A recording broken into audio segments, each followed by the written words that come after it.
নমস্কাৰ এই বিশেষ অনুষ্ঠানলৈ আপোনালোকক স্বাগতম জনাইছো মই কুমুদ দাস এই অনুষ্ঠানত আমি কথা পাতিছো জীয়নৰ কেতবোৰ গভীৰ বিষয়ক সূক্ষ্মভাৱে পৰ্যবেক্ষণ কৰাৰ চেষ্টা চলাইছো এই বিশেষ অনুষ্ঠানৰ মাজতে স্বামী স্ত্ৰীৰ জীৱন তেওঁলোকৰ জীৱননো কেনে স্বামী যেতিয়া ৰুগ্ন হৈ পৰে এগৰাকী পত্নীৰ দায়িত্ব আৰু কৰ্তব্য কি হ'ব পাৰে এই সম্পৰ্কে চিন্তা চৰ্চা হৈছিল আমাৰ মাজত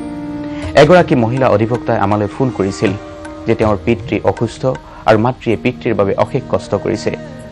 তাৰ পিছত আমি তেওঁলোকৰ সৈতে যোগাযোগ কৰি এই বিষয়ত এক প্ৰতিবেদন যুগুত কৰাৰ চেষ্টা চলাইছিলো কিন্তু পত্নী অৰ্থাৎ আমাক ফোন কৰা মহিলা অধিবক্তাৰ উত্তৰ আছিল যে তেওঁ দায়িত্ব আৰু কৰ্তব্য পালন কৰিছে দায়িত্ব আৰু কৰ্তব্য পালনৰ মাজেদি জীৱন মহিয়ান কৰা লোক এইখন পৃথিৱীত অনেক আছে তেওঁলোকৰ জীৱনত ভূমিকা মৰাৰ চেষ্টা চলাইছো প্ৰথমে চাওঁহক সম্পৰ্কত এক বিশেষ প্ৰতিবেদন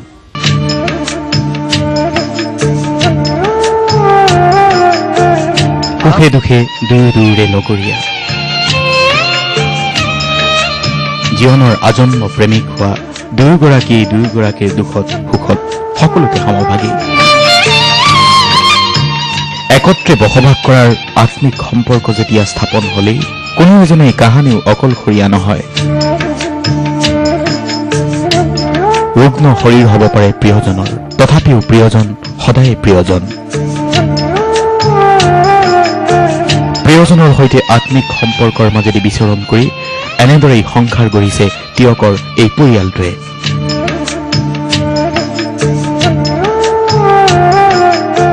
শাৰীৰিক অসুস্থতাই স্থবিৰ কৰি দিব পাৰে মানুহৰ চালিকা শক্তি কিন্তু স্তব্ধ কৰিব নোৱাৰে মানুহৰ জীৱনবোধৰ বাসনা এনে সন্ধিক্ষণত জীৱন সংগীজনৰ সাহচৰ্যতে জীৱনে গতি কৰে এক অনন্য ৰূপত দুখবোধৰ মাজতো জীয়াই থকাৰ অদম্য বাসনা বুকুত বান্ধি পৰম আকুলতাৰে খামুচি ধৰে সহায়ৰ এখনি হাত বিচাৰে মৰমৰ এষাৰি মাত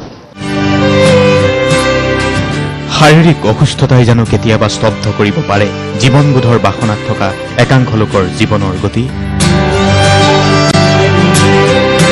স্তব্ধ কৰিব নোৱাৰে জীয়াই থকাৰ অদম্য হেঁপাহ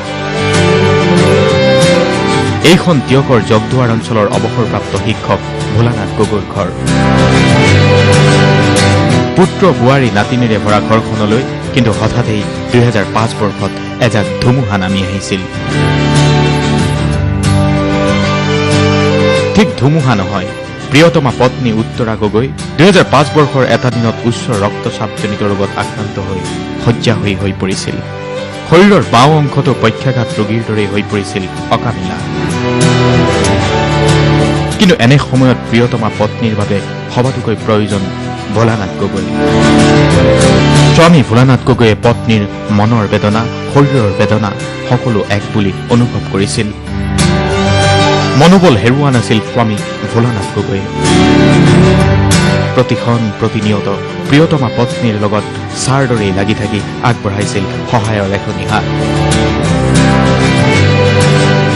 ভগৱানে কিবা এটা হেৰি দিছে মই নিজক কাকো দোষ দিয়া নাই এতিয়া বয়স তেওঁ 70 ওপৰত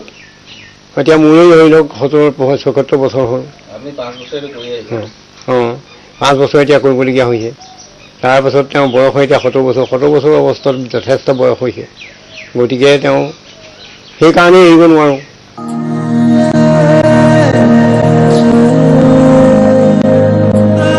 স্বামীৰ এনে সাহচৰ্য আৰু পৰিচৰ্যাত উত্তৰা গগৈয়ে জানো ৰুগ্ন শৰীৰলৈ বহি থাকিব পাৰে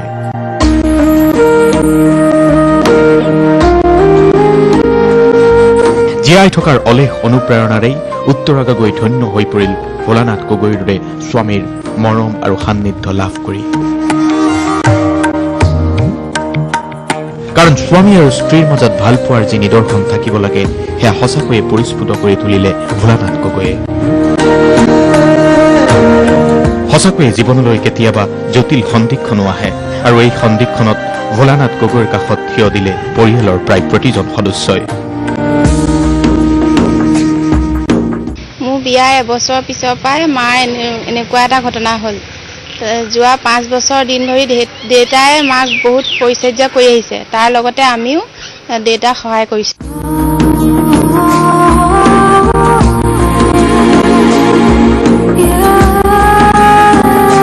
সঁচাকৈয়ে স্বামীৰ কৰ্তব্যবোধ কি সেই কথা এই ঘটনাই পৰিস্ফুট কৰি তুলিব পাৰে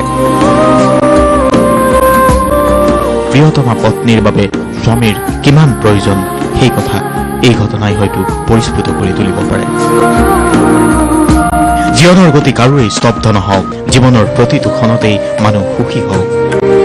সেই কামনাৰেই হয়তো এনেধৰণৰ ঘটনাৰো কেতিয়াবা সূত্ৰপাত হয়।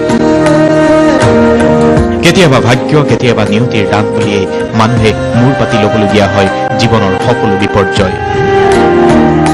আৰু তেনে বিপৰ্যয়ত স্বামী যদি কেতিয়াবা পত্নীৰ সংগী আৰু পত্নী কেতিয়াবা স্বামীৰ সংগী হৈ পৰে, এয়াই জগতৰ নিয়ম। আৰু এই নিয়মৰ হিন্দুৰি গতিলেই জীৱনৰ পৰা সুখ পলাই ফাট মাৰে। কিন্তু জীৱনৰ ভাল পোৱাৰ গান গাই সুখী হ'ব খোজা মানুহ ভোলানাথ গগৈ অথবা উত্তৰা গগৈ, যাৰ বাবে ৰুগ্ন শৰীৰেও তলাব পৰা নাই তেওঁলোকৰ ভাল পোৱা। ৰুগ্ন শৰীৰ কেতিয়াও ভাল পোৱা অথবা মৰমৰ প্ৰাচীৰ নহয়, সম্পৰ্কৰ প্ৰাচীৰ নহয়। তাকেই যেন পৰিস্ফুট কৰি তুলিছে তিয়কৰ এই দম্পতীহালে।